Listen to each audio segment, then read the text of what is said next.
બેસીએ અને મન ન લાગે તો માનો આપણા પ્રિયતમ પણ રૂઠેલા છે. સત્સંગમાં બેસીએ ચિત્ત ન ચોંટે તો માનો આપણા પ્રિયતમ પણ રૂઠેલા છે. તો ગોપીઓના સ્વરમાં સ્વર મેળવી આ ગોપી ગીતનું ગાન આપણે કરીએ, જેમાં ગોપીઓ ગાય છે અને કહે છે, જયતિ તે દીકમ જન્મના વ્રજ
जयति तेदिकं जन्मना व्रज श्रयत इंदिरा सश्वदत्रहि. ગોપીઓ કહે, પ્રભુ જ્યારથી આપનો પ્રાગટ્ય વ્રજની અંદર થયું ત્યારથી પ્રભુ વ્રજનો જય થયો. ભગવાન કે મારા પ્રાગટ્યથી વ્રજનો જય થયો તો હાર કોની થઈ? યદિ કોઈ હાર્યું ન હોય તો કોઈ જીતી શકે ખરા? હા કે ના તો પાડો. જ્યારે કોઈક હારે છે ત્યારે કોઈ જીતે છે ને. તો ભગવાન કહે છે કે યદિ મારા પ્રાગટ્યથી વ્રજનો જય થયો તો હાર કોની થઈ? ગોપીઓ કહે, પ્રભુ આપના વૈકુંઠની હાર થઈ. ભગવાન કે મારા વૈકુંઠની હાર કેવી રીતે થઈ? એવું તમારા વ્રજ પાસે શું છે જે મારા વૈકુંઠમાં નથી?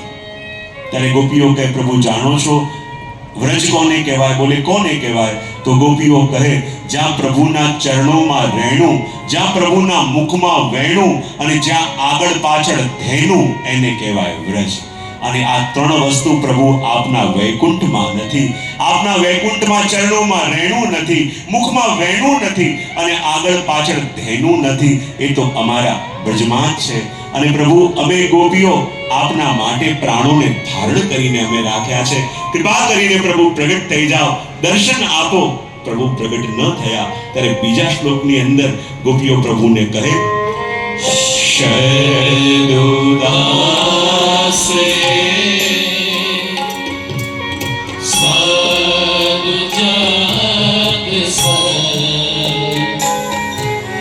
સરસી જો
શ્લોકની અંદર ગોપીઓ કહે પ્રભુ આપે કેટલો મોટો છલ આપ કરો છો. ભગવાન કે હું કયો છલ કરું છું કે આ બધાને કહેતા ફરો છો કે વ્રજની અંદર આપ પોતાના પાસે કોઈ શસ્ત્ર રાખતા નથી.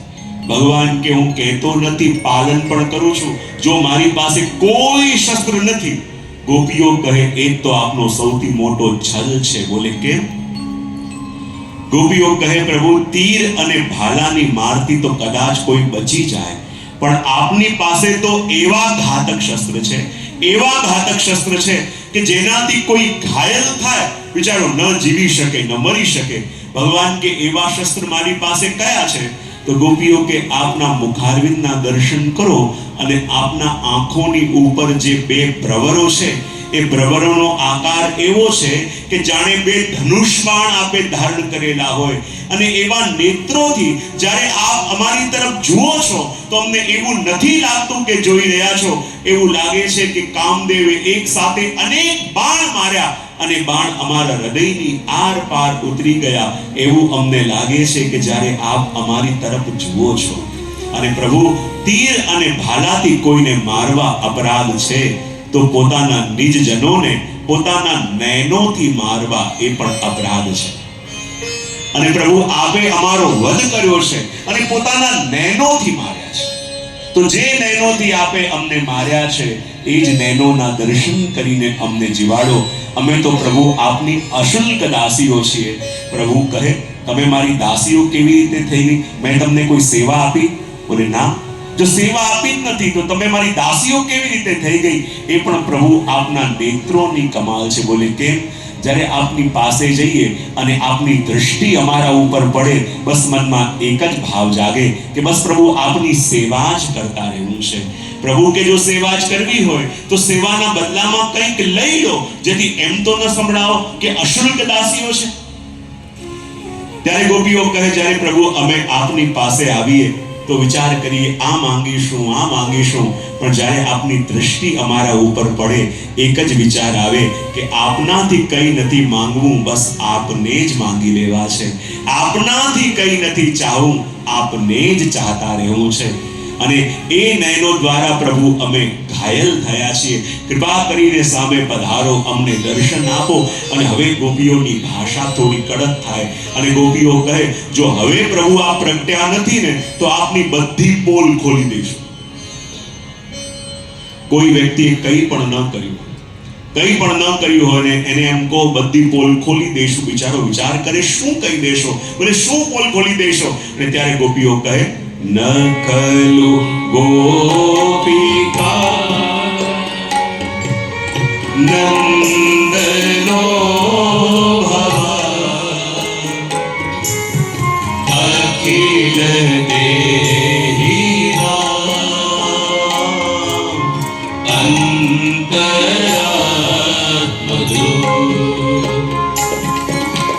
વિઘ્ન સાધિતો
ગોપીઓએ કહ્યું જો પ્રભુ હવે આપ પ્રગટ્યા નથી તો આપની બધી પોલ ખોલી દઈશું. ભગવાનને શું કહી દેશું? ત્યારે ગોપીઓએ કહ્યું ન ખલુ ગોપિકા નંદનો ભવાન, કે પ્રભુ આપ નંદ યશોદા